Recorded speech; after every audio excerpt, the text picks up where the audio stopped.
All right. Hey guys, it's Laura up here in northern Michigan, and things are starting to pop and green up around here, so it's really exciting. So I want to give you a quick tour of the herb garden because that stuff is the stuff that comes back every year. So I wanted to show you some stuff besides just the wood chips that's coming up. We've got licorice, and we've got yarrow, and we've got bergamot, and we've got garlic, and we've got tulips that I don't even remember planting, but obviously I must have because they're here and they're beautiful. Because I plant too much, so that's a side story.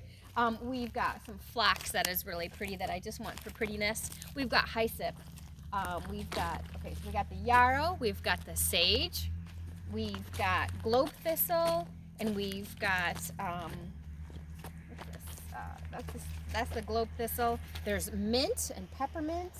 There's marshmallow, there's valerian over here.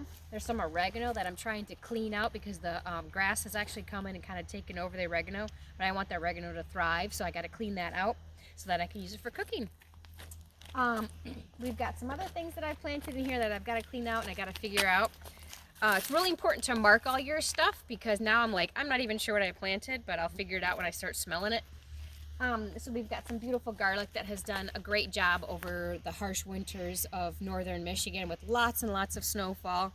And it's almost a foot tall on some of it, so which is really exciting.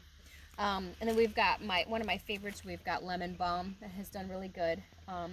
It's beautiful patches of lemon balm that I use for teas and tinctures, so that's really fun. I've got some perennial sunflowers. I think they're teddy sunflowers they're called. Teddy bear sunflowers, and they actually smell like chocolate, which is kind of cool. I don't do anything with them. I just happen to enjoy them. So, yeah, so I'm excited. So things are starting to grow and look beautiful around here, and that makes me happy. So we're up here in northern Michigan just waiting for the growing season.